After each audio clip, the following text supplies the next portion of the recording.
If you are thinking about relocating to Oregon, then you are going to want to listen to today's video until the very end because we are talking about some of the best rural towns to live in or to move to in Oregon. And the reason we're doing this video is because we get calls, texts, and emails from people like you who are watching our videos and are moving to our area all the time, and we love it. So if that's you, then feel free to reach out anytime. Shoot me an email, or you can inquire through our website. Our contact information is below. We would love to work with you as relocation real estate agents. However, we work with a lot of clients who are relocating here from all over, and many of them have never heard of these towns that we're going to share until, we start talking to them, kind of getting a feel for what it is that they're looking for, where they're wanting to move to. And these are all really great options if you're open to something a little bit more rural. And they're also just towns that a lot of our buyers that are moving here from other states end up buying in and end up being really happy in. So we just wanted to bring these out there as some options if you're thinking about moving to the Salem area or surrounding. Now, we might touch on this as we get further on down the show, but why are rural towns so important to move into, Mariah? So one of the reasons is you are able to use a loan called a USDA loan. Now, all of these towns we're going to be chatting about should be USDA eligible, meaning that if you wanted to use this loan, if you qualify for it and meet the requirements, you could purchase a home using $0 down. That's pretty crazy.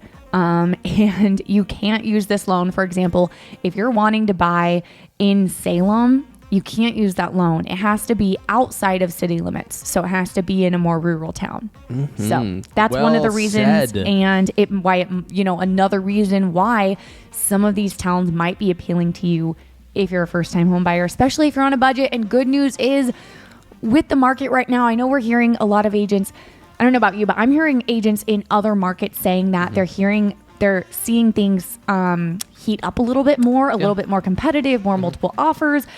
At least right now, I don't know when you'll be watching this, but right now, it's still a market where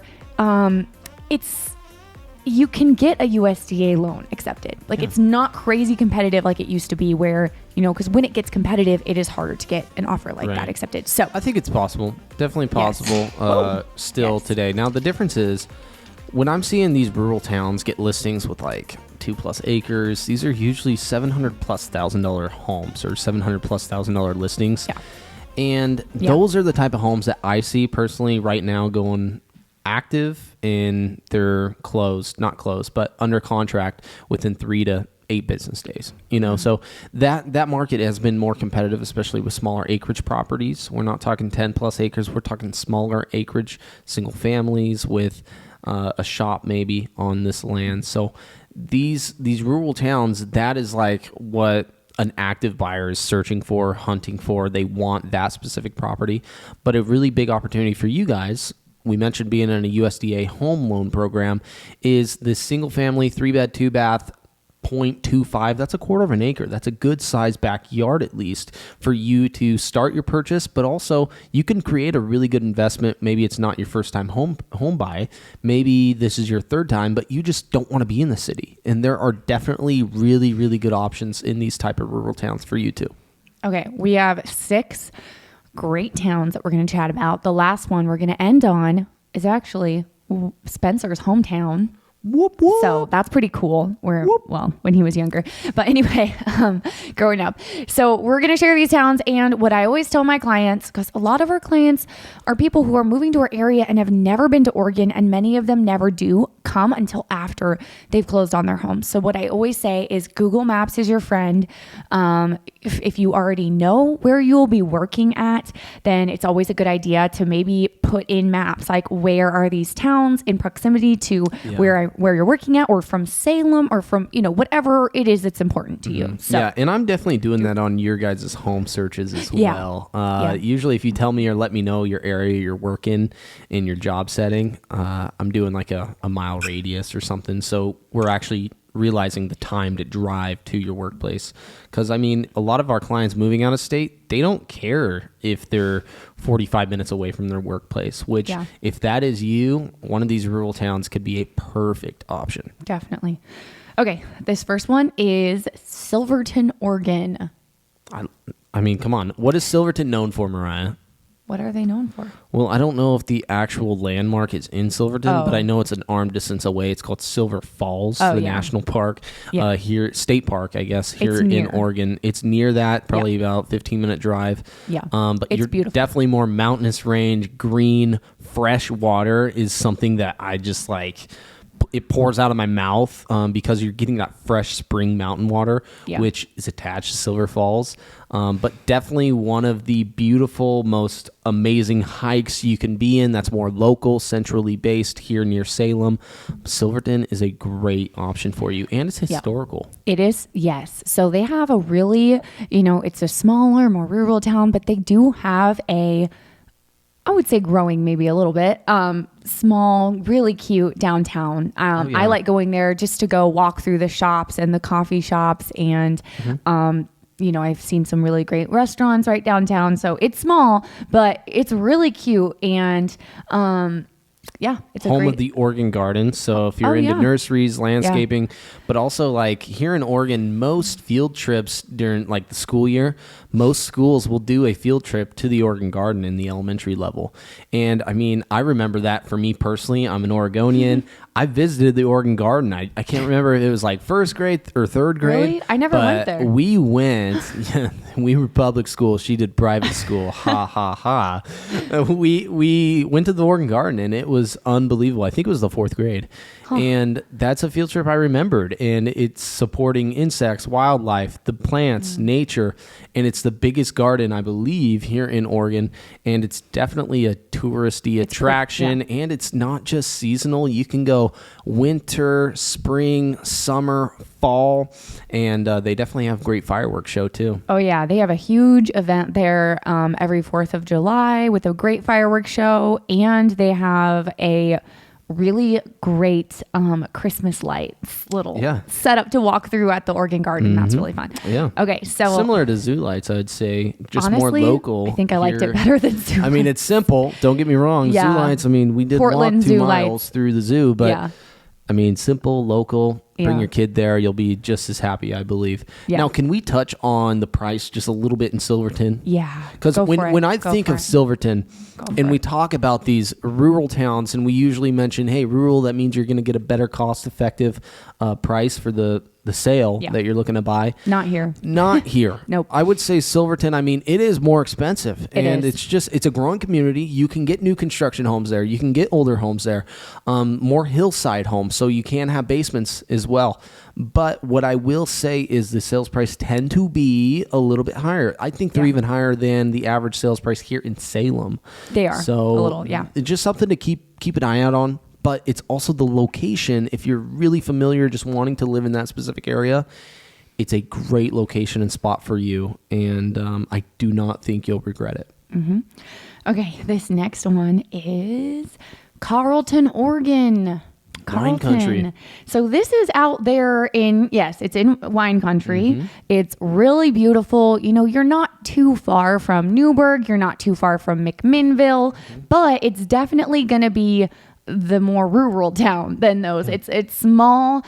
And there are some new construction communities or, there have been over the last few years going up in this town. And it's just a more rural community on that side over by the wine country area. So when you think of Carlton in that specific area, don't think of the city, okay? Do not imagine a 2-lane highway each side being there. It's going to be single lane roadways to get you from everywhere you want to be, destination until you hit a main highway probably 15 minutes away.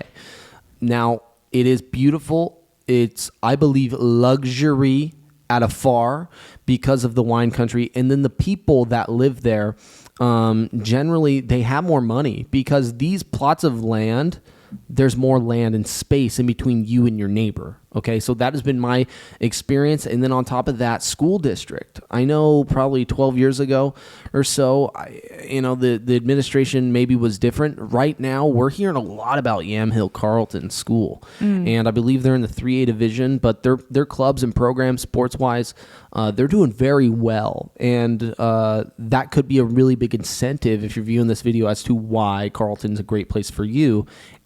And it's just doable to be on those outskirts. You can be in Portland, Sheridan, Sherwood, McMinnville, Newburgh, and you can even hit Banks in the coastal route. Very simple and easily.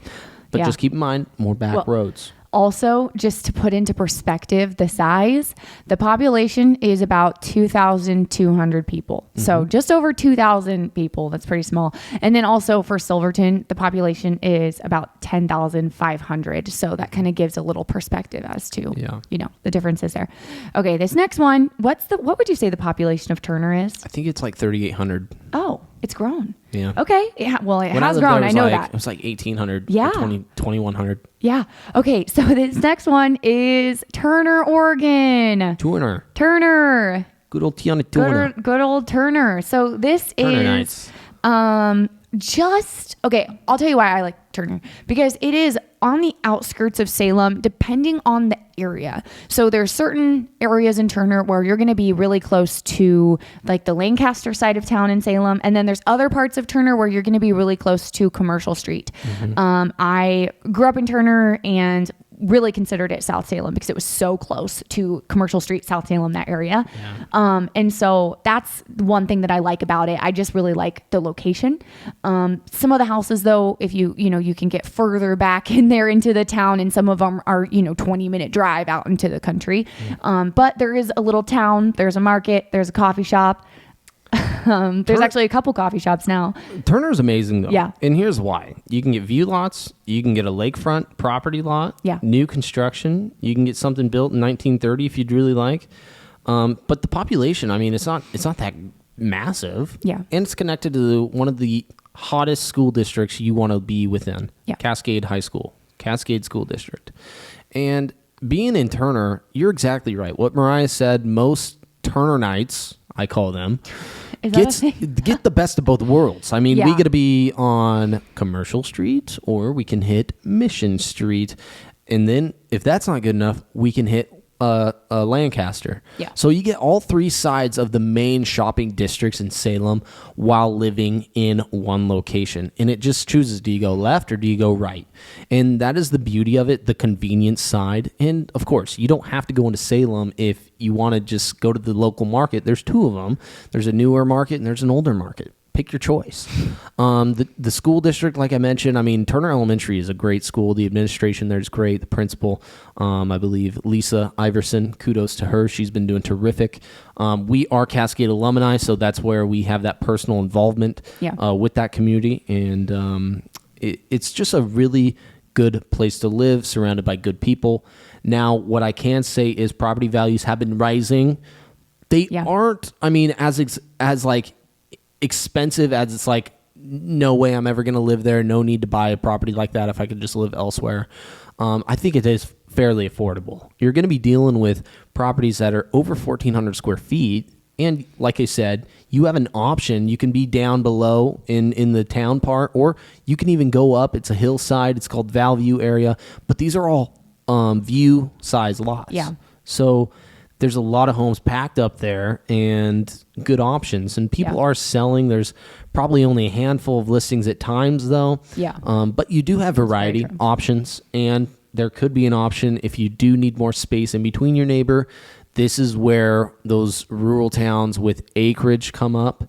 And as soon as one does come up with, an acre and a half, 2 acres on a residential lot, it's gone in 3 or 8 business days. Right. So the thing with Turner is there's just not, like Spencer said, there's not always a lot of inventory. Sometimes there's really only a few things for sale, especially, in certain price ranges that are specifically in Turner at any given time. And a lot of people want to buy in that school district. And so when something comes up in Turner, or just in that town and specifically, so when something does come up, Usually doesn't last for too long, but it is realistic. I helped a couple moving here from out of state purchase something in Turner not too long ago, and it wasn't too competitive for them there. It was a great solid $500,000 home in Turner in a really great location. Newer home too. Yeah, really really close to Salem, and yeah.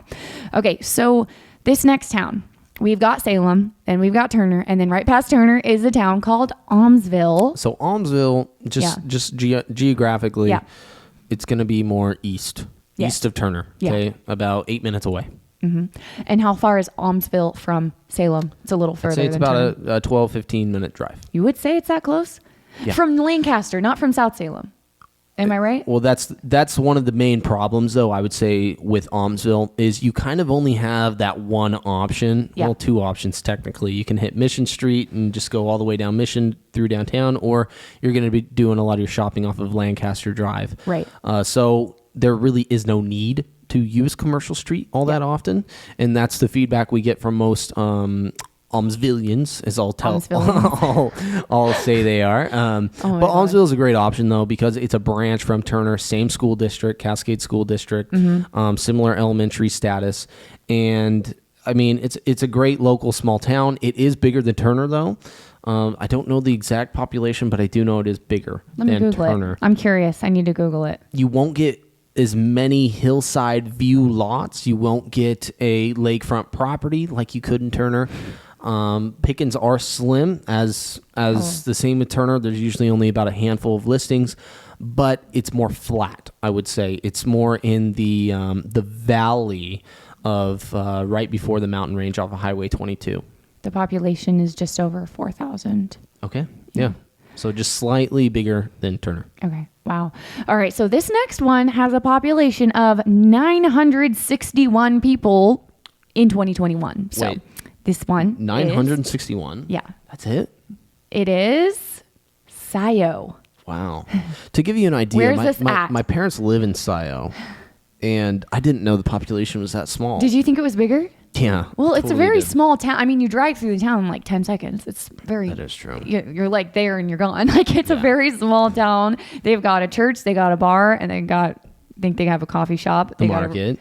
The market, Come yes. on. There's another market. I don't know. High school. They got a school. Fire department. They got a fire department. Everything you need, right? They got a river. People swim in. Scio is a great town. Now, school district's great school district. Smaller, so you're getting 20, 30, maybe 40 kids in your class max. But what I can tell you is property values are less here. Yes, absolutely. And property taxes are less. Yep. They got a great community involvement, though. That is one thing that I really think Scio has pride about, is taking care of their community. There's been a lot of catastrophe, and some of that involves my family there over the last 2 years, but the community corralled us and really took care of each other in those moments of need, and I thought that was unbelievable and really eye-opening, because I've been around a lot of people, but also communities and administrations, and they just move on. They don't care. They don't reach out. And the fact of the matter is Scio is very, very tight-knit. And if you're looking for community, that's a great place to be, because, I mean, you'll go to the store, you'll probably see somebody you know, they'll ask how you're doing, you'll have a real conversation. People won't just be staring at their phones the whole time. So there's like this surrealness about Scio and the type of people that live there, which ultimately makes it a place you want to drive by or drive through if you're in that area. And it's about, well, depending on where you're coming from, it's about 35, 40 minutes from Salem, I would say. Mm-hmm. And so it is a little closer. What is it, like 20 minutes from Albany? Yeah, you'll be doing Albany. More of your stuff in Albany. Yeah. You won't really be hitting Salem. There's another smaller town, Staten, that's about a 12-minute drive from Scio, which has more shopping. You got Turner, Aumsville, then Staten. If you just look east, going down Highway 22 on a map, you'll be hitting those three small towns before you get to the last one on our list. Right. And another thing to add is every single one of these towns that we're talking about they all have like, what do I say? I don't want to say like you said a good sense of community, but they do events. There's things going on, maybe not all the time, but Silverton has a fantastic farmers market every weekend in the summer. And Turner does, they have like their festival every year and they've got their parade. And then Aumsville has their corn festival. It's a big deal. They sell corn and everyone comes out and that's there's the booths event and all the statewide. things. People are traveling from Portland to go to the Aumsville Corn Festival what's for the free festival, corn, by the way. What's the festival in Scio? The Lamb Show. The Lamb one. I thought Festival. the Lamb was Turner. There's probably two of them. There's a different one in Turner. There's a lamb thing. And like they do, this next one that we're going to mention has a big fireworks show as well for the community. One of the best in the state. So they have events that are like very community involved events, I guess you would say. Okay. So the last one is more up in the mountains. It is a mountain town. It is more rural. Canyon, okay, whatever. And it is definitely, you're going to get more for your money here. Much lower home prices. And it is Mill City. Did you give me the opportunity to say that one? Yeah. So yes, Mariah was right. In the beginning of the show, she said, hey, this is where you're from. And yes, I am from Mill City. One of the smaller towns, but that's where I grew up to the age of 4th grade. Yeah. So there's a lot of heart that I've been left in with Mill City. And we still own a little bit of property in Lyons, which is a neighboring town to Mill City. Yeah. But if you're into fishing, I mean, the Santiam River, you have salmon, steelhead running as fall approaches. And then if you're into boating, you have Detroit, which is a 25-minute drive down the canyon through the mountains, okay, off of Highway 22. So really pretty drive. If you're into hunting, you are surrounded by some of the most beautiful greenery but nature Oregon has to offer, I believe, because it's not so particularly dry where you're kind of bored and everything's the same. You're getting different style trees, the Douglas fir, you're getting oak, you're getting pine, you're getting a lot of different types of views, I should say.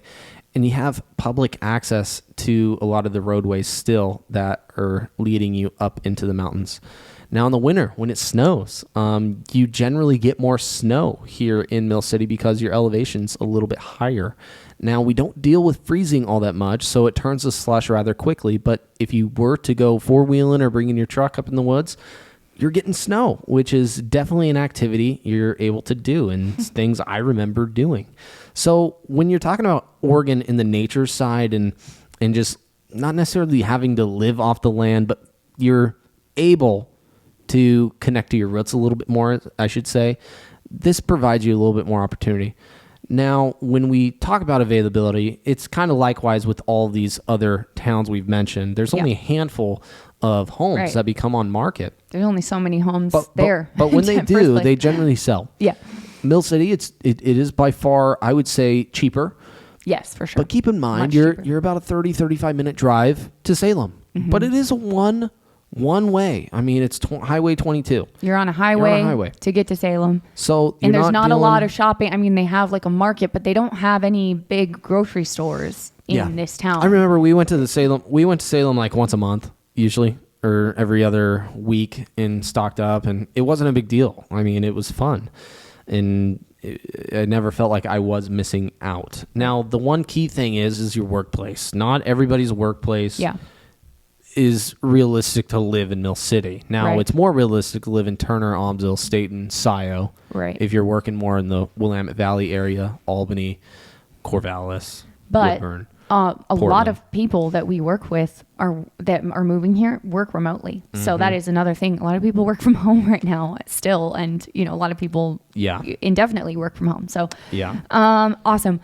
Thank you for watching. If you've watched this far, thank you. It's been a long video, but thank you for hanging in there with us. It always seems like these videos are longer though when we're diagnosing cities. Yeah. Because what we're trying to do here is draw you guys a picture. Yeah. And don't just take our word for it. Go and Google these towns. Now, we don't believe everything we read on Google. True. But ultimately, the facts side of things, maybe one of these towns do fit your bill. Yeah. And we would love to connect with you, put you on a property search so you are getting these alerts when they do happen, because pickings are slim. So it's always nice to be alerted when it comes on market right away. And if you have any questions about the home buying process, the home selling process, about living to or moving to our about living in or moving to our area in Oregon, feel free to email me anytime. I would love to help.